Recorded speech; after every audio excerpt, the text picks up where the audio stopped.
Hello students, स्वागत है आपका सरदार वल्लभ भाई Patel English medium school Yawal की ऑनलाइन क्लास में।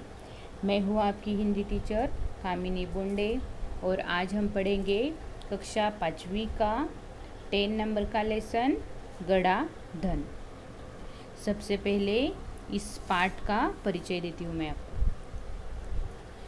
इस पाठ में बताया गया है कि जीवन में परिश्रम का बड़ा महत्व है। परिश्रम के बिना कुछ भी पाया नहीं जा सकता, इसलिए परिश्रम करने से कभी जी नहीं चुराना चाहिए। इस कहानी के द्वारा यही सीख हमें मिलती है, मतलब हमें हमेशा परिश्रम करते रहना है। चलो तो देखेंगे हम लेसन। गड़ा धन। सुंदरपुर गांव में रामदीन नामक किसान रहता था। उसके 4 बेटे थे। रामदीन स्वयं तो बहुत परिश्रमी था, पर उसके चारों बेटे बड़े आलसी थे। हर समय इधर उधर बैठकर गप्पे मारा करते थे। रामदीन उनके इस अल्हड़पन से परेशान था। उसे हमेशा बेटों के भविष्य की चिंता सताया करती थी। वह दिन रात यही सोचा करता कि बेटे अपना पेट कैसे पालेंगे। एक रात वह इन्हीं विचारों में खोया था। तभी उसकी पत्नी ने झिझकते हुए उसे एक उपाय सुझाया। उपाय सुनकर वह कुछ देर सोचता रहा, फिर एकाएक खुशी से उछल पड़ा। देखो, सुंदरपुर नाम का एक गांव था और उसमें रामदीन नाम का एक किसान रहता था। इस रामदीन के 4 बेटे थे। वो जो रामदीन था वो खुद स्वयं, मतलब क्या, खुद तो बहुत ही परिश्रमी, मतलब मेहनती था। लेकिन उसके जो चार बेटे थे वो बड़े ही आलसी थे। वो क्या करते थे, अपना पूरा वक्त इधर उधर बैठकर गप्पे मारने में व्यस्त करते थे। रामदीन उनके अल्हड़पन से बहुत ही परेशान था। उसे हमेशा अपने बेटों की भविष्य की चिंता सताया करती थी। भविष्य मतलब क्या, आने वाले समय में मेरे बेटों का क्या होगा। वह दिन रात सोचा करता था कि मेरे बेटे अपना खुद का पेट कैसे पालेंगे। वो कुछ भी काम नहीं करते। तो एक रात क्या हुआ, वह रामदीन अपने विचारों में खोया हुआ था। तभी उसकी पत्नी उसके पास आई और उसने झिझकते हुए एक उपाय सुझाया। उपाय मतलब एक तरीका सुझाया। यह उपाय सुनकर वह रामदीन कुछ देर तक सोच में पड़ा और फिर एकाएक बहुत ही खुश हो गया। खुशी से उछल पड़ा, मतलब क्या, बहुत खुश होना। एकाएक बहुत ही खुश हो गया। नेक्स्ट, अगली सुबह रामदीन ने अपने चारों बेटों को बुलाकर कहा, मैं और तुम्हारी माँ अब बूढ़े हो गए हैं। हम दूर तीर्थ यात्रा पर जा रहे हैं। मैंने खेत में धन गाड़ कर छिपा रखा है। यदि कोई ज़रूरत पड़े तो उसे निकाल कर उपयोग कर लेना। गड़े हुए धन की बात सुनकर बेटे खुश हो गए और उन्होंने अपने पिताजी को खुशी खुशी तीर्थ यात्रा पर जाने के लिए कह दिया। वे मन ही मन खुश हो गए कि अब कुछ दिनों तक पिताजी का बंधन भी उन पर नहीं होगा। देखो, अभी हमने देखा कि रामदीन की पत्नी ने उसे एक उपाय सुझाया था और वह उपाय सुनकर वह बहुत ही खुश हो गया। देखो उसने क्या किया। नेक्स्ट डे, अगली सुबह अपने चारों बेटों को बुलाया और उनको कहा कि मैं और तुम्हारी माँ अब बहुत ही बूढ़े हो गए हैं। अब वह दोनों कहाँ जाना चाहते हैं? तीर्थ यात्रा पर जा रहे हैं। अभी तीर्थ यात्रा मतलब तीर्थ स्थानों में जाने के लिए की गई यात्रा। तो रामदीन ने अपने बेटों को कहा कि मैंने हमारे खेत में धन गाड़कर छिपा रखा है। यदि कभी आपको ज़रूरत पड़े तो उसे निकालकर उसका उपयोग कर लेना। अभी घोड़े धन की बात सुनकर रामदीन के चारों बेटे बहुत ही खुश हो गए और उन्होंने अपने पिताजी को खुशी खुशी तीर्थ यात्रा जाने पर कह दिया। और वे चारों अपने मन ही मन में बहुत ही खुश हो गए कि अब कुछ दिनों तक हमारे पिताजी तीर्थ यात्रा पर चले जाएंगे तो हमारे ऊपर कुछ भी बंधन नहीं होगा। इसलिए वो चारों बेटे बहुत ही खुश हो गए। आगे, रामदीन के जाने के बाद कुछ दिनों तक तो सब कुछ सामान्य चलता रहा, पर उसके बाद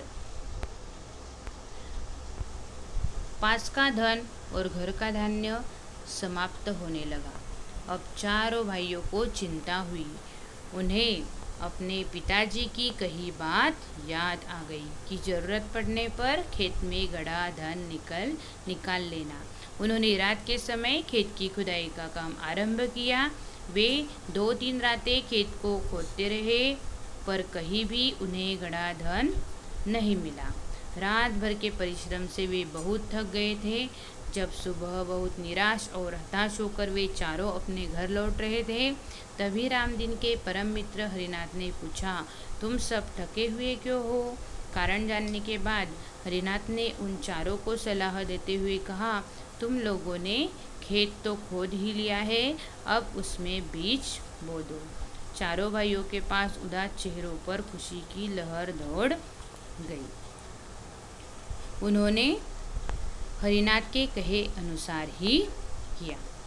देखो, अब रामदीन और उसकी पत्नी तो तीर्थ यात्रा पर चले गए। रामदीन के जाने के बाद कुछ दिनों तक सब कुछ अच्छे से चलता रहा, लेकिन उसके बाद उनके पास जो धन और घर का धान्य था वो सब खत्म हो गया। अभी चारों भाइयों को बहुत चिंता सताने लगी और उन्हें याद आया कि हमारे पिताजी ने कहा था कि खेत में गड़ा धन छिपा रखा है और अगर ज़रूरत पड़े तो उसको निकाल लेना।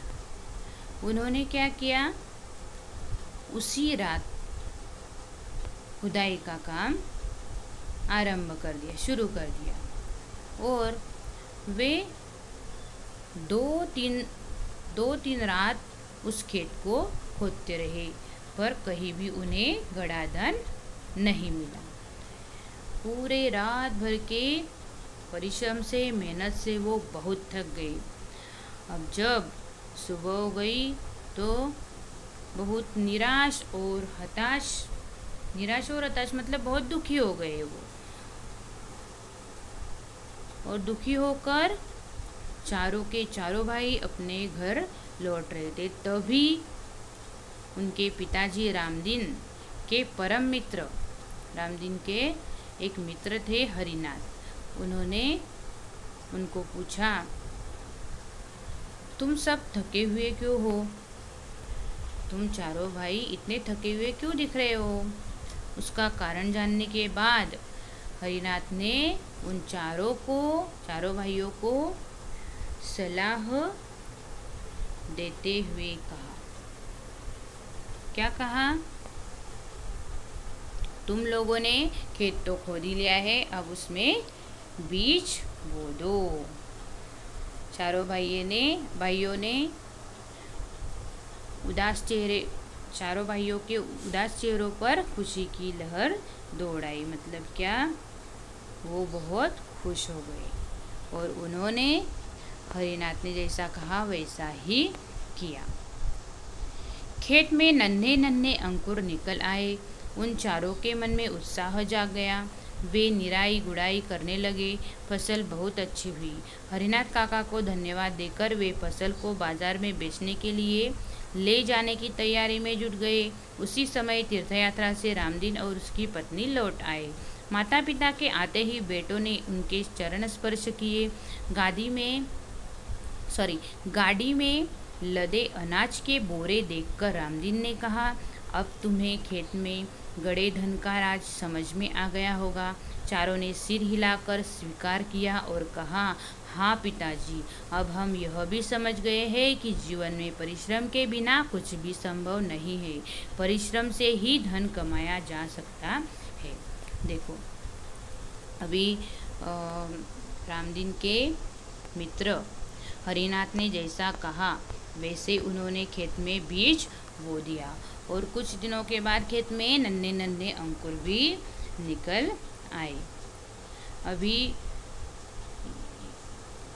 खेत में जो नन्हे नन्हे अंकुर निकल आए थे उनको देखकर चारों भाइयों के मन में उत्साह जाग गया। वो सभी बहुत खुश हो गए और वे निराई गुड़ाई करने लगे। अभी निराई मतलब जो घास फूस होती है निरर्थक, जो बिल्कुल काम की नहीं होती, वो खोदकर निकाल लेना। और गुड़ाई मतलब मिट्टी खोदकर भुरभुरी करना। वो भी फसल बहुत अच्छी हुई और हरिनाथ काका को उन्होंने धन्यवाद दिया और वे जो फसल हुई थी उसको बाजार में बेचने की तैयारी में जुट गए। और उसी समय क्या हुआ, रामदीन और उसकी पत्नी तीर्थयात्रा से लौट आए और माता पिता के आते ही चारों बेटों ने उनके चरण स्पर्श किए। मतलब क्या, आदर से उनके पैर छुए। और गाड़ी में लदे अनाज के बोरे देखकर रामदीन ने देखा अनाज के बोरे गाड़ी में लगे हुए थे और यह देखकर रामदीन ने कहा, अब तुम्हें खेत में गड़े धन का राज समझ में आ गया होगा।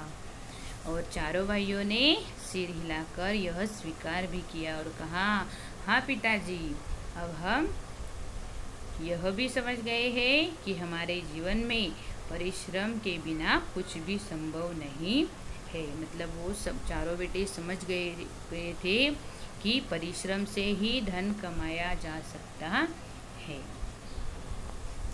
आपको लेसन समझ में? Okay, thank you dear students, please like and subscribe our channel.